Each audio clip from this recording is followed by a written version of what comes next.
Grandma cooked it, and then the neighbor came and said, "Where's my chicken?"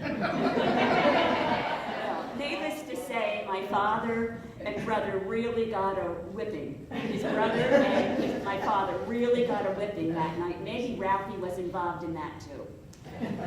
And then also at that time, you would get money for handing in any kind of metal or what have you, or cast iron or anything.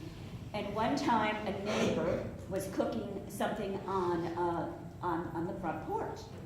So they ate what was in the pot.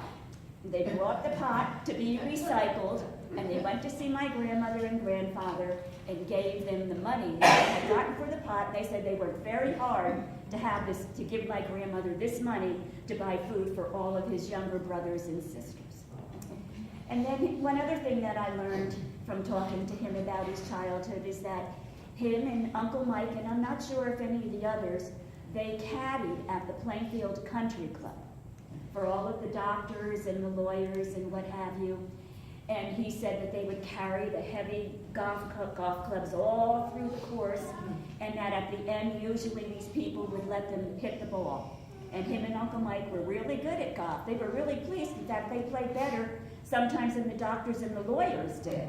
But unfortunately, as they got on with their lives, and they went into the military, my Uncle Mike into the Army, and my dad and Uncle Ralphie into the Navy, they never picked up the golf game again. So he was so excited that I was playing golf, and that my husband and I were playing golf, and that other family members were involved in that.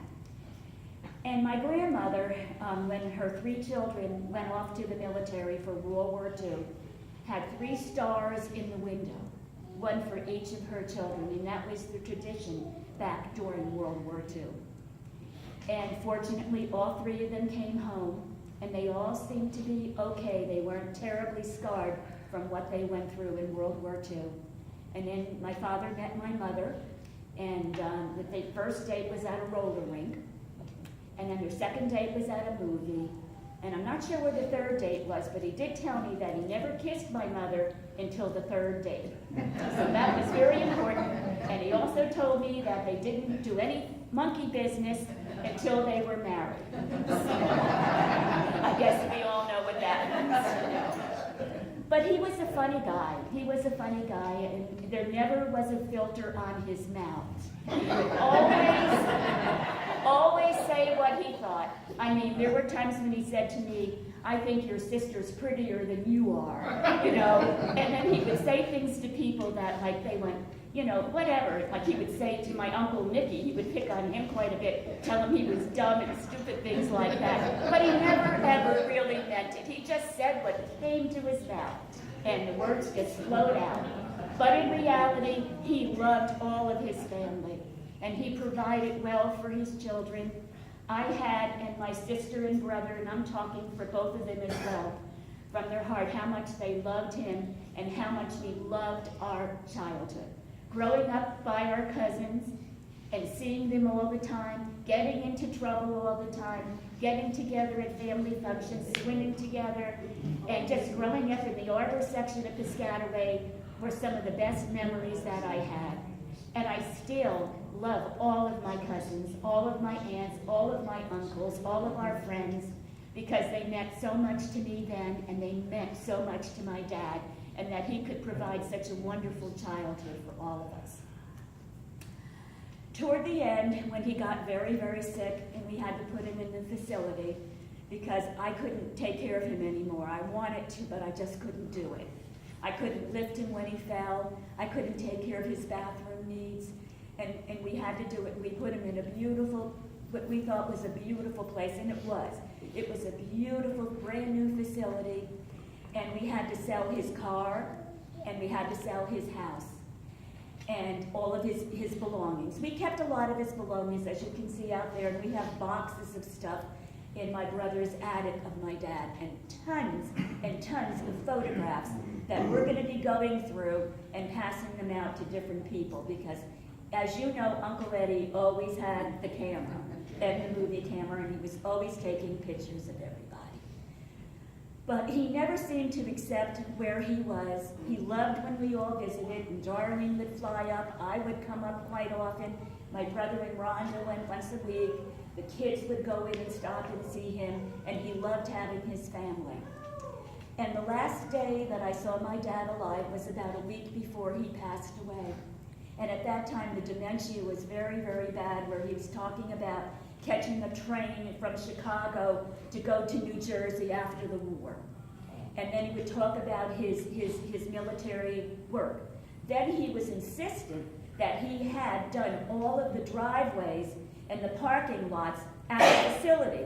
And he would call me up and he would say to me, can you believe that they wanted me to do, I don't know what you call it, paving, to pave all of the driveways here? And I said, no. He says, yeah, but I worked really hard today doing that. Okay, Dad. Okay, Dad.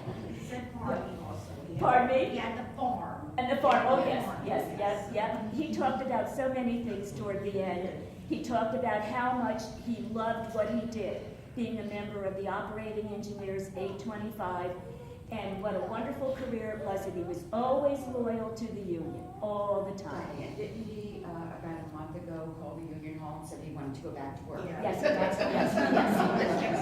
If you didn't hear it, my sister said he called the union hall and wanted to go back to work at 91 years old. Wanted to go back to work. He also escaped one night. Yes. Several times. Yes. He said, I don't care, I'll walk out on Route 22, I'll do whatever I gotta do to get out of here. I wanna sit in my driveway and wait till all the cars go by. I mean, that's what he loved to do. Yeah. And he loved his service with the fire company.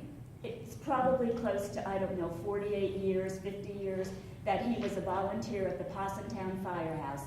And he loved all of the members there. He was so proud of his service there. And that was a highlight of his whole entire life. And he loved the military. He loved the fire company. He loved his work, and he loved his family. Possibly in that order. I'm not really sure.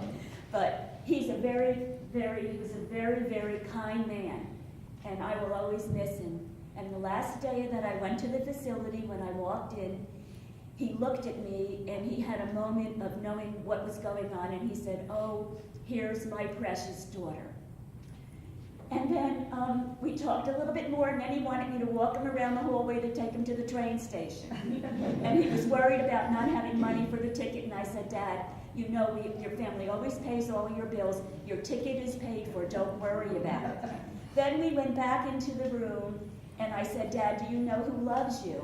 And he said, yes. He says, you love me and all my family love me.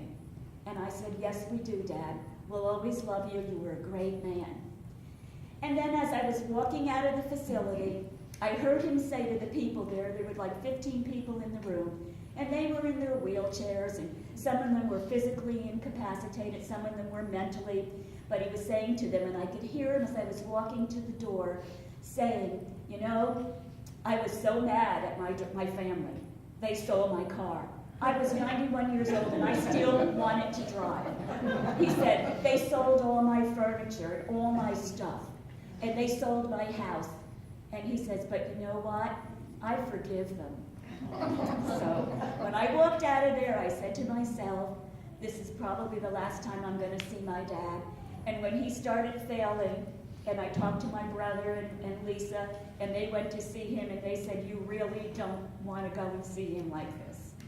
And I knew the time was coming from talking to the hospice people and talking at the hospital and calling them 4 or 5 times a day, as my sister did, and getting frustrated when no one would answer the phone, you know. But we would eventually get somebody to find out how he was doing, and we knew it wasn't very good.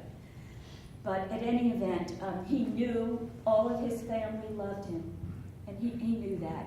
And he had a wonderful life, 91 years, and he did it his way, exactly how he wanted to die. And he went in peace, and he's with my mother now. So, thank you all.